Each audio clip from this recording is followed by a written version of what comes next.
Hello everybody! Happy New Year! Let's talk cross-stitch. As you're watching this, 2024 is fast upon us. 2023 left shifting, sliding behind in the rearview mirror. But before it goes, I want to take a minute and take a look back at some of the nice stuff that 2023 gave to us. Specifically, I want to look at some of the cross-stitch books. From what I could find, there were more than a dozen books released this year. I managed to get a hold of 10 of them. And so, in the timeless fashion of the end of year list, I'm going to show you how they all stack up. But before we do, this video was brought to you by the Public Library System. Wow, Jerry, you got sponsored by the Public Library System? No disembodied voice. That's just where I got all the books. Libraries, they're fantastic. And if you haven't been to one since you were a kid, you might be pleasantly surprised by what you find there today. A modern library doesn't just have books, though they do. They have a lot of books. Nowadays, many libraries also have computers, ebooks, printers, CDs, and movies you can use or rent. And more libraries have also added other services too, like 3D printers, VHS to DVD converters, sewing machines, board games. Like, I got this jigsaw puzzle from the library, and these seeds, and Jenga. A modern library is a true 21st century information hub, a place funded by the community to meet the needs of the community in whatever form those needs may take. And libraries are always looking for new patrons. They're typically funded based on how many people use their services, so if you're interested, you should check them out sometime and give them a little support. It's a perfect place to find a new book, learn a new skill, or be connected to various resources in your community. And most importantly, if you decide that you would like to read every single cross-stitch book published in 2023, they will get them for you. Okay, I didn't get every book. Here are the ones I know for sure that I missed. And there are probably also some that I just didn't think of. That's alright though. Let's see how these ones do stack up. Quick disclaimer, my opinions ain't worth shit. If you are the author of one of these cross-stitch books, unlikely, but possible, and you somehow found this video, don't watch it. Not worth your time. Every single one of the books I'm looking at today contains some great patterns. Every single one of these books is certain to find an audience that it will resonate with. But that audience will not always be me personally. All right, let's get into it. And we're doing this out of order, by the way.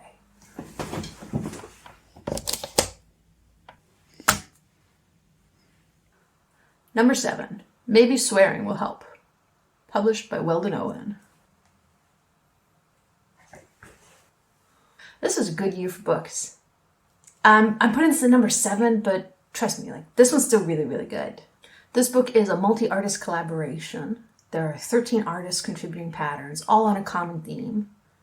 The said theme being profanity. Do I think that theme is a bit well-worn nowadays in the year of our Lord 2023, almost 4? Yeah. For reference, Julie Jackson's seminal work, Subversive Cross-Stitch, 33 Designs for Your Surly Side, came out 17, almost 18 years ago. Next year we'll be old enough to vote. So I don't find these particularly new, but that doesn't mean I don't find them good. I'm not exactly the target audience. I'm not somebody who normally stitches quotes or text in general. I like typography, but I'm not obsessed with typography. And if it is just words on fabric, it really isn't for me. That said, the book itself, physical, tangible, hold it in your hand book, impeccable. And the editing and layout team, really knocked it out of the park with this one. Almost every single pattern included has some sort of individualized tip on how best to stitch this particular pattern, like how to use metallic floss, how to stitch on black, how to work with large single color sections. It's incredible. They really went above and beyond with that, and I really respect it. If this were about the best book presentation, number 1, no question. Very well done. Weldon Owen team, big thumbs up. One thing I will say is a missed opportunity though. I do feel like they could have stitched the cover. That's something that I really like in cross-stitch books. I think it's cute every time. I wish they'd done that, but that's like a nitpick. A couple favorite patterns. Oh hell no. And no shit. My top pattern. Fucking yikes. This one by Stephanie Rohr of Steph X Stitch. Oh, and while we're talking about this one.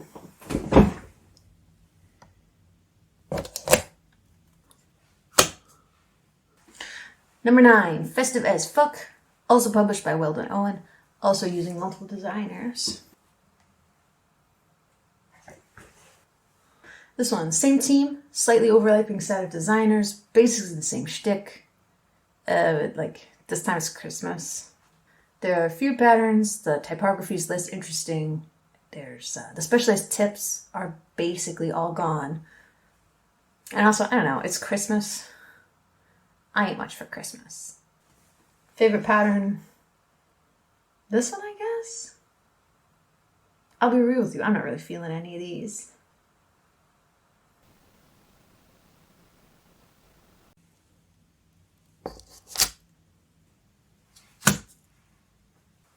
Number 6, Cross Stitch Home Sweet Home by Cheryl McKinnon of Tiny Modernist. First point, they stitched the cover. Beautiful work, impeccable, perfect, classic, A+. Always a banger every time. Good job. Second up, this book is lovely. It is a very, very pleasant and pleasing little book. It's got pretty patterns. They're very nice style. They're all very popular themes, like sewing, gardening, the seasons, obviously, Home Sweet Home. They're all very classic. You could make the point that it's a little generic, but everything is very well executed, so I don't really mind too much. Even though most of these things don't have that special spicy spark, I still like every single pattern in this book. And also, math alert! Check it out. In pattern Craftiness is Happiness, you will note there is a ruler and a triangle represented. The ruler used for mystery things that mankind never figured out, but the triangle used to measure right angles and 45-degree angles. Oh, there's another ruler in here too, check it. Maybe like one of them's metric and another one's customary, perhaps. You do get extra points for having math in your book, by the way. Don't ask me, I don't make the rules. If we're talking binding, and really it's kind of bullshit to even talk about the binding, but this one, it is a little bit flimsy. And then there are 1 or 2 grammatical errors. That is not important. It does not really affect like your use of the book in any way, because this is a pattern book. If there's a typo in the description, like, who cares? But I do want to point it out. This particular one does have 1 or 2 grammatical errors that they don't affect in any meaningful way. Just keep a pin in it, if you would. Favorite patterns, along with the math one, obviously, I also really like these Crafty Biscornu, and I really like these seasonal houses. I think this is a beautiful, beautiful style.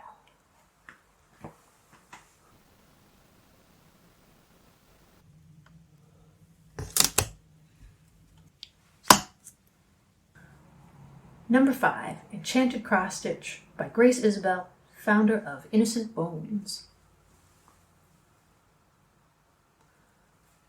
This is a nice one. There's a risk and a reward, to picking a specific theme. As soon as you do, there'll automatically be a bunch of people who aren't interested at all. But then for people who do like that sort of thing, well, this will be the sort of thing that they really like. And for this one, this is stuff that I like. Its strength really is its specificity. It's got, obviously, the theme, witchy patterns. It's got a very specific style, kind of like a pseudo-pixel art. Very, very beginner-friendly, if you're interested. It's got a very limited color scheme. The designer even spells it out in one of the early pages of the book, her favorite thread colors that she likes to use in her designs. And if you like this kind of modern, I would say kind of like Tumblr witchy vibe, stars, moths, crystals and candles, then this is absolutely going to be for you. Theme-wise, it's only like 50% for me. I like the stars, I like the moths, the crystals and candles. Yeah, they're nice. They're very prettily arranged, but not personally too interesting. which is why this one didn't rate higher. And remember, keep in mind, this is not a ranking of like objective truth. This is just books I like a little better versus books I like a little less. Final notes, the binding here again. This is another one, beautiful binding, very nice graphic design. Team really did a great job putting this together. Favorite patterns, this moth, the other moth, the Lunar Tarot. I also like the crystal ball. That one's pretty good.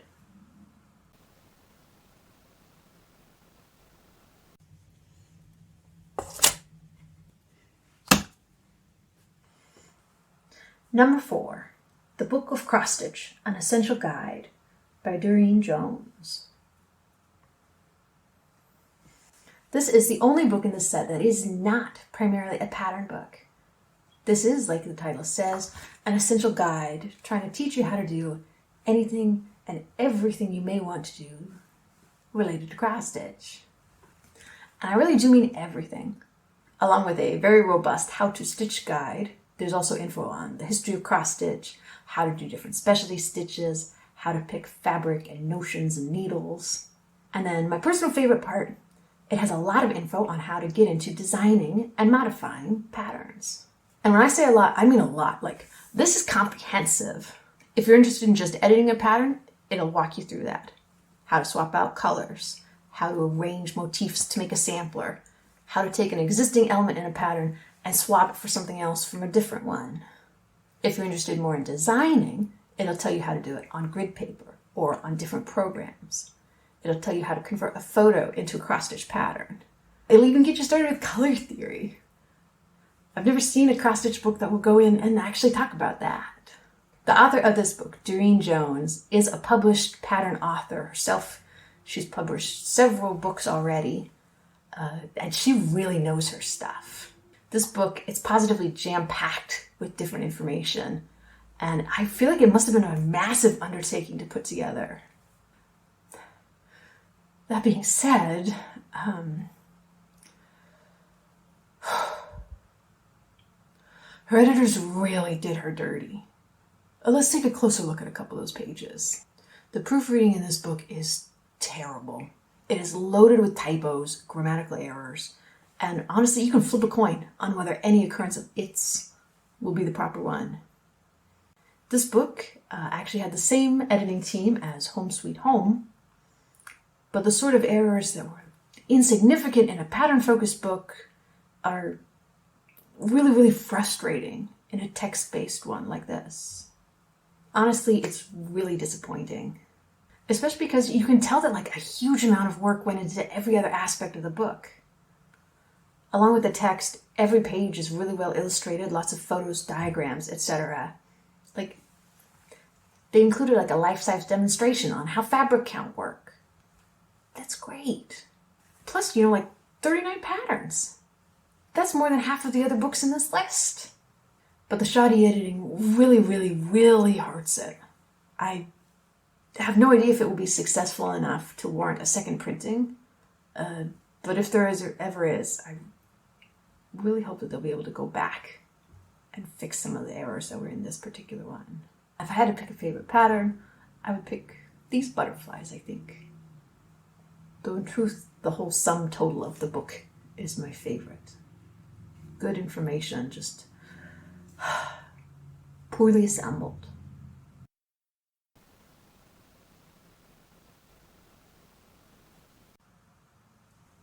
Okay, but I do feel bad about this one.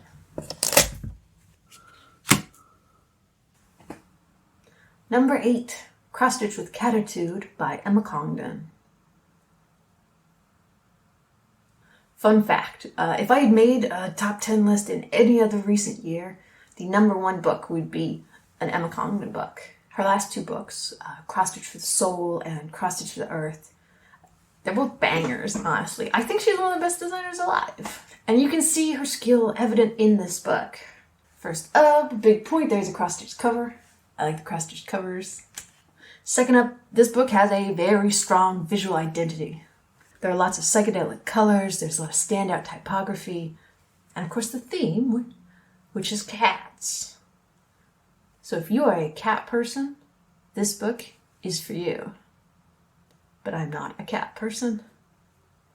and this book is not for me. Don't get me wrong, I like cats, I love cats, I adore cats, but I don't own a cat, I've never had one. So this sort of kind of bossy diva cat, I'm in charge here, I'm the cat, that sort of thing, I don't have any experience with that. That's one of the main kind of themes of these patterns, and honestly, it does nothing for me. If anything, to be honest, I don't like it. And if I'm being honest, there are a bunch of patterns in here that I don't like. Do I think they're bad? No. I can see what the artist was going for. She had a clear artistic vision, and I really think she nailed it. The stuff she was looking for, that's what she got. Perfect achievement of her goal. But the style, I don't know, it is really not for me. My favorite pattern, it would be this one. That little backstitched cat in there. I think that's a perfect example of really nailing the tiny details. It's very, very good.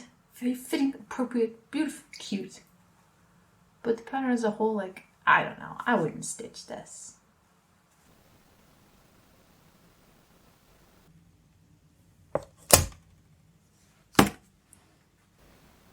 Number 3, Enchanted Garden Cross Stitch by Gail Busey. This is a really beautiful book. These patterns all gardening themed. And I know I mentioned gardening earlier as one of the kind of generic cross-stitch themes, but this book, it's very committed to it. You know the author's not trying to just do whatever's popular. The author's doing something very near and dear to our own heart. Along with the cross-stitch patterns, there are also various kind of garden-themed tips and tricks sprinkled throughout the book. There's a recipe on making your own herb-infused honey. There's some tips on keeping a butterfly garden, tips on feeding the birds, things like that, which is a really nice touch, I think. It definitely leads to this book having a very strong personality. All the patterns here are very cohesive. There's a strong color theme running throughout. And I really just like the type of patterns that Busey is creating. They're very intricate, lots and lots of ornamentation. And you know what? I think it's time we called it. I'm going on the record here. In 2024, minimalism is dead. Ornamentation is going to be where it's at. You can quote me on that. There's no way you can tell me that this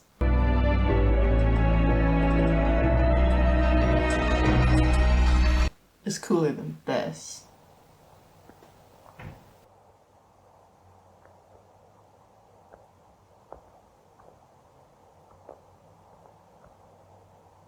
When it comes to my favorites, I have a lot. I really like this one, Heart of a Rose. I also really love these sweet petals. And then I think my absolute favorite is Kathy's Garden Quilt. There is one thing that I would probably tweak in this book. In the very back of it, they list a whole bunch of different fonts to customize the patterns. But one of them got left out. One of the patterns is a sampler that's dedicated to the author's mother. Very sweet, I like that. Includes at the bottom, stitched for Catherine, your mom's name. But there isn't any font included to change Catherine to, anybody else? So if your mom is named Catherine, you can dedicate this sampler to her. And if your mom is named anything that would be an anagram of Catherine, say Sherry, you're also good to go. But if you want to dedicate it to Zelda or Zumara or anything, you're kind of shit out of luck. I do think that's a bit of a strange omission. But that's a nitpick. Anybody can chart their own font. It's not something complicated. You could wing it and do pretty well, I reckon.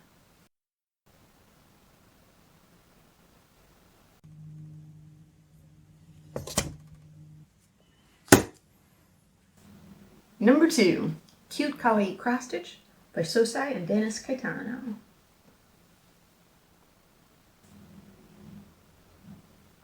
The book of the year, perhaps? Well, it almost was. There is one I liked a little bit better. But that said, I like this one a lot. This book needs little explanation. If you like adorable little foods and creatures and objects, this is the book for you. It's got everything. I do mean everything. You want to stitch a cute mango? You can do that. A seagull?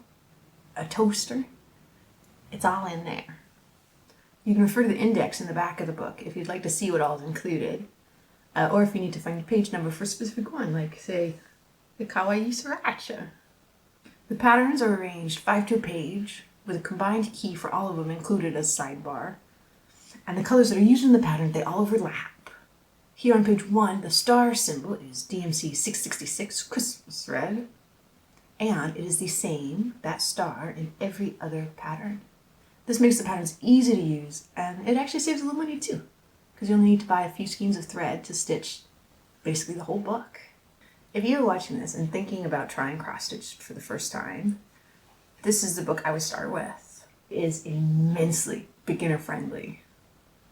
Honestly, sometimes the point of, like they list the strawberry sponge as an advanced pattern.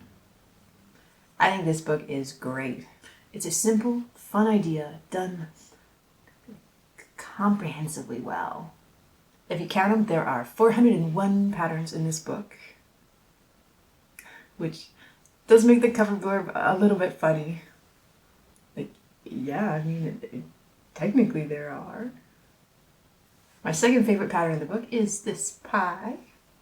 And my absolute favorite is this Kawaii lawnmower, which I have already stitched and finished in the time it took to put this video together. There are some small errors in it. I stitched this part a little bit off where it was supposed to be, and I changed the colors around just to use the thread that I already owned. But as you can see, it still looks incredible. So even if you don't own all the thread colors, and even if you don't know how to count like I do, you can still make something really cute. I'm very happy with it. I've tried to make it look like it's popping a wheelie. Like it's so excited to mow that it can't hardly even stay flat on the ground.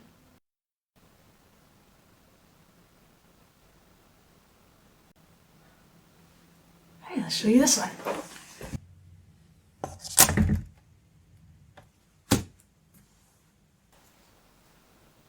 Number 10, 365 Cross Stitch by Jennifer Darble.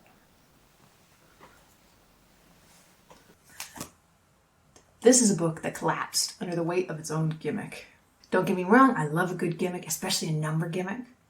Like Donna Cooler, she does that 555 shtick, I love that. But this only works if all 365 of the patterns are actually good. And also it only works if you actually have 365 patterns. Okay, as I talk about the patterns in this book, I should let you know, very few of them have actually been stitched. There are a couple, but the vast majority haven't. So when I talk about those patterns, I am going to be showing some of the actual patterns here on the video, but not in their entirety. I'm going to blur some stuff out. I'm going to obfuscate some things. I won't show the key, especially. 365 cross stitch, it does never explicitly state, I have looked, it does not explicitly state anywhere in the book that it contains 365 patterns. But it does a hell of a job implying it. The title, for one, the back cover, for two. 365 days of cross-stitching fun. Cross-stitch, a motif a day. Like, what else are you supposed to think?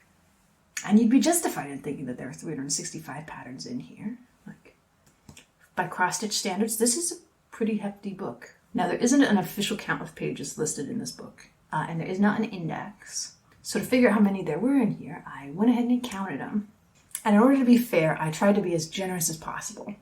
Like these 3 feathers, 3 patterns. In this fruit section, I counted that 9 different patterns. Using this generous method, I got a total count of 189, which is a lot, but it's a lot less than 365. Still 189 patterns, quite a few. That is a very impressive achievement on the face of things.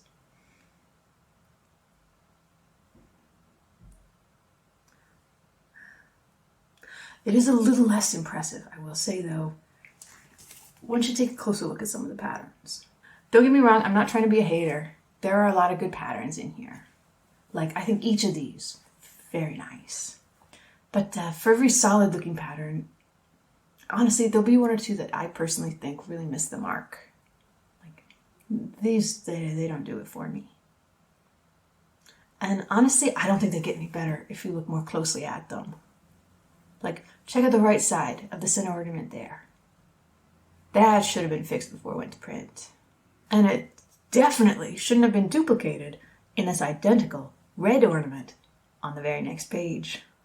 Oh yeah, that's another thing. There are a lot of patterns in this book that are duplicates. Just color shifted, identical patterns included twice. Take a look at these flowers, take a look at these wreaths, the typography here, these trees. There's a lot of them. Even those ornaments you saw. Like, check out these snowflakes over on a different page. This one, something else a little funny, you'll see they've messed it up. The editor didn't bother to center it in the middle of the pattern. Now, each of these things individually, all very small potatoes. Reusing motifs in different patterns, fine. Time-honored tradition, honestly, normally, I really like the effect. But in this book particularly, it doesn't feel so much like a stylistic choice. It feels like they're trying to fill out the pages. Like, did they really need to include this in the final book? And did they need to put it in 4 times? It's a bit of a mess. Or at least it feels like the book was not given the attention that it really needed to be the best book that it could be. My advice, and this is unsolicited advice, this is unqualified advice. I would say change the name, ditch the gimmick, cut out at least half of the patterns. Take a couple extra days, polish up the ones that are left, and deliver a smaller book of nice, high-quality patterns. Hell, if you don't want to, you don't even have to ditch the gimmick. Like, there's lots of other numbers out there you can use. A couple examples you could try. 100 cross-stitch patterns. This one, I'll admit, I'm pretty sure it's already been done, but it is a classic, so if you don't want to, you could do 107 cross-stitch patterns. If you look at the divisors, 107 is actually a prime number. 277 cross-stitch patterns. 277, it is prime. In fact, it is the 59th prime number. 59, also prime. It's the 17th prime number. And 17, get this, prime. The 7th prime number. 7 itself, also prime. You know what that means? 277, super, super, super prime. Or, and this is the obvious option, 52 cross-stitch. A pattern a week. Favorite pattern? Straight up, it is this one. It's the upvote mushrooms that do it for me. And like, why is it a question? Pizza?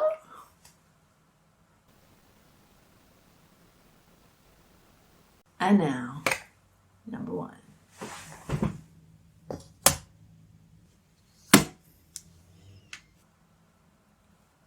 Number 1, Cross-Stitch Happy Days by Kyoko Maruoka.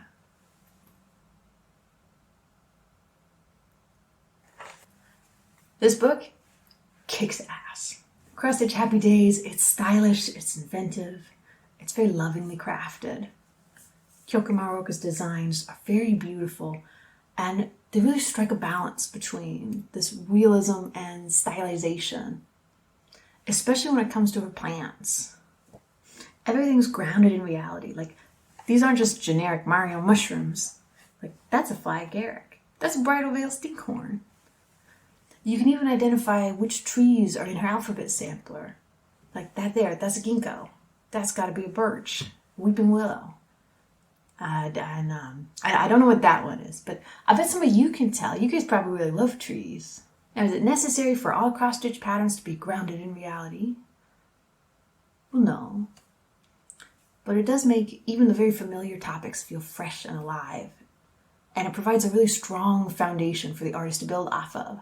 And build she does. These are beautiful. It's hard sometimes to quantify exactly what makes something beautiful.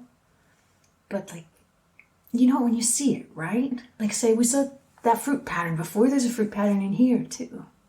It's the same topic, it's the exact same composition, but well, the results couldn't be more different. Honestly, I think this book does everything right. So if you'll indulge me for a moment, I'll just point out a couple other things I like. There's a waterfowl sighting. Not geese, just swans and ducks, but waterfowl nonetheless. In this pattern, she uses some straight stitches to represent actual thread. That's a classic trick. Everybody's done that and it never gets old. Thumbs up for that. Over here, there is a math moment. A grid, you know, is an inherently mathematical composition. And also, it's an array of donuts, and it includes a single mug. The topology crowd right now is cheering in the streets. In short, these patterns are awesome. And there are a lot in here, actually. The cover says 25 fabulous cross designs, but in a strange twist of fate, this is one book that seems intent on actually underselling the amount it contains. Its very own project page has 26 separate designs listed, and if you look at these more closely, you can see, like, some of these definitely do not count as just one pattern. When I counted them, I got a total of 50, and if you split up the samplers into their constituent parts, you can easily get a number that's even higher than that. My other favorite patterns, along with the donuts, the birds, the mushrooms, etc., I picked these sky patterns. I think they're very elegant. I picked these butterflies, and I'd also pick the book cover. Man, I gotta stitch a book cover someday. This book is magnificent. Number 1, my book of the year. And then with that, peace out, everybody. I'll see you in the new year.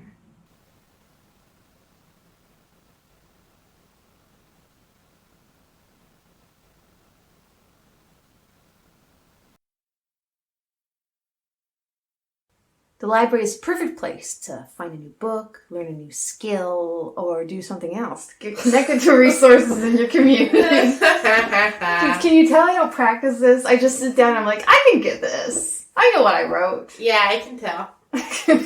Everyone can tell. Okay, here we go.